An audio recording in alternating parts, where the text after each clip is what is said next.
Meron nga din dyan ng mga babae is nagpapadala na ng pera kahit hindi pa rin na-met yung isang lalaki. Yes.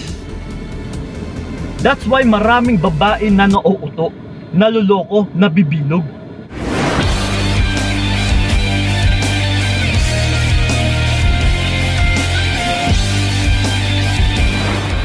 Yun, what's up?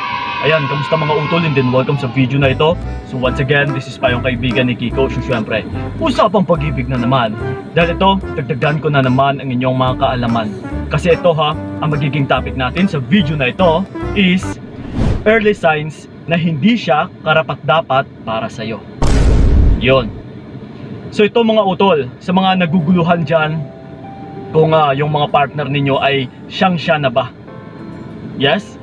Na which is, actually, isa lang naman yung sinyalis na sasabihin ko dito. Na for sure yung karamihan dito ay nararamdaman or natatamasa ito sa ngayon. Kasi ha, meron din talagang mga kababaihan na kung minsan yung sinyalis na ito ay nagpapakita na pero binabaliwala pa din. Na yung tipo na parang minor lang, hayaan ko na lang kasi siguro ganito talaga sa umpisa. Kasi kinikilala ko pa lang siya or bago pa lang kami. Yes. Now which is yung hindi ninyo alam ay ito po yung sinyalis na nagpapahiwatig talaga na hindi siya karapat-dapat para sa'yo. So ano ba talaga yung sinyalis na ito? So ito mga utol, hindi ko napapatagalin pa. Which is kapag wala kang peace of mind sa partner mo. Yes. Kung yung tipo na nababalisa ka halos oras-oras, araw-araw, napaparaning ka, na yung tipo talaga na parang may something na kinukutuban ka, na malakas yung intuitions mo. Kasi sa totoo lang utol ha, ito mapababae mapalalaki, kahit ako, naranasan ko na rin ito dati pa, na hindi ko alam kung bakit talaga ako kinukutuban. Yes, na parang hindi normal sa relationship yung nararamdaman ko. Pero yung hindi natin alam utol, kaya lang naman tayo kinukutuban once na may maling pagtrato na pinapakita yung mga partner natin sa atin.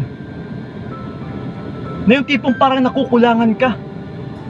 Na yung tipo na parang questionable yung pagmamahal niya sa'yo. Na marami kang katanungan sa iyong isipan. Mahal ba talaga ako ng taong ito? Parang may kulang eh.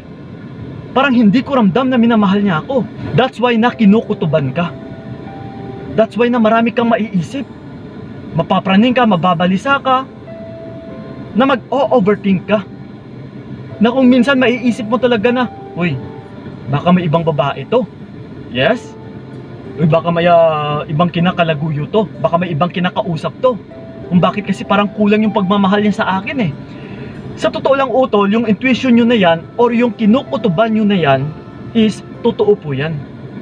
Hindi ka magkakaroon ng kutob kung ramdam mo na sapat yung pagmamahal niya sa'yo. Yes. Makikita mo kasi sa actions niya eh. Kahit ilang beses niya pa itong sabihin na mahal ka niya 3,000 times is kung hindi naman nagtutugma sa mga actions na pinapakita niya, eh talaga makukutuban ka. Talaga mag-overthink ka. Kuya Kiko, parang may kulang talaga. Yes, ilang beses niya sinabi sa akin na mahal niya talaga ako, pero hindi ko nararamdaman talaga. Hindi ko feel na mahal niya ako. Minsan wala siyang oras sa akin. Kung kailan lang ako kausapin. Yes, yung cellphone niya hindi ko mahawakan. Hindi yung tipo talaga na wala siyang pakialam sa'yo. Na masaya siya kahit wala ka. Yes. Once kasi na wala kang peace of mind utol, sakit sa ulo to eh. Hindi ka mabibigyan ng kapayapaan ng taong ito. Kasi iba yung mga pinaplano nito eh. Iba yung gusto nito, hindi ikaw. That's why hindi niya nabubuhos lahat-lahat sa'yo. Kaya tayo may kutob, kaya tayo nababalisa, kaya tayo napapraning, dahil may rason po yan. Which is sa pagtrato niya sa'yo, nakukulangan ka. So ngayon sa ganitong gawain na pinapakita mo sa kanya ay wala ka ng peace of mind. Dito mo na siya rin masasakal. Yes, na yung interaction ninyo sa bawat isa ay mas lalo lang maglalala or maging toxic. Na mas lalo na kayong mag-aaway. Uy, ano ba, nasasakal na ako. Yes, gaganon pa yan sa'yo. Na pero yung hindi niya alam, yung pinakaugat dito ay dahil din sa mga pinapakita niya. Kung minsan kasi utol ha, kaming mga kalalakihan, na yung hindi ninyo alam ay lalapit kami sa babae, pero yung talagang habol lang naman namin ay ang iyong katawan. Until napagsawaan ka. So pero ikaw naman na babae, nag-a-assume ka na mahal ng lalaki. Minamahal ka niya. Pero yung hindi mo talaga alam, yes, that's why na kinukutuban ka, nakukulangan ka sa kanya, na someday, once na mapagsawaan ka niya, ay i-echapwera ka rin niya. Dito mo na rin masasabi balang araw na, Kuya Kiko, bakit kaya bigla na lang naglaho yung partner ko? Bigla niya akong ginost, bigla siyang nawala. Yes, which is kasi nakuha ka na niya. Nataniman niya na ng bandera ang iyong bataan. My God. Yes po, utol. So again ha, kailangan talaga is mag-ingat muna kayo. Marami talagang babae dyan na walang kaalam-alam or kung paano kumilati sa isang lalaki, kung totoo ba or hindi.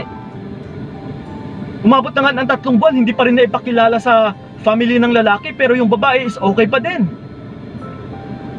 Meron nga dyan na babae na hindi pa na-met is sinasagot na yung lalaki. Meron nga din dyan na mga babae is nagpapadala na ng pera kahit hindi pa rin na-met yung isang lalaki. Yes. That's why maraming babae na nauuto, naluloko, nabibilog. Dahil sa kulang sa pagkikilatis. Dahil sa paghahabol. Dahil sa humahangad na magkaroon ng relationship. Dahil nakikinig din sa mga sabi-sabi ng mga kaibigan na matanda ka na, wala ka pa ring anak. Naku po utol, wag na wag nyo talagang madaliin yung relationship. Dahil yung isang relasyon ay nakakatugis ng buhay kung hindi mo alam kung paano ito patakbuhin.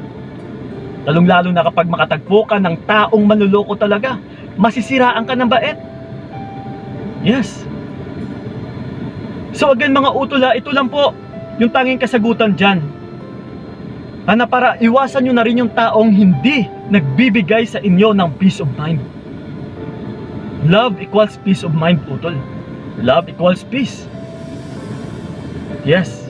So kung hindi mo ito feel, isa lang ibig sabihin yan. Wala sa taong yan yung pagmamahal na hinahangad mo. Which is, hindi mo siya deserve mahalin. Okay? So yun po mga utol, sana nakatulong talaga yung video na ito. So yun po maraming salamat talaga. So ingat kayo. God bless and babush! Binigay ko lahat para wala kang masabi. Kaya nga hindi ko wala.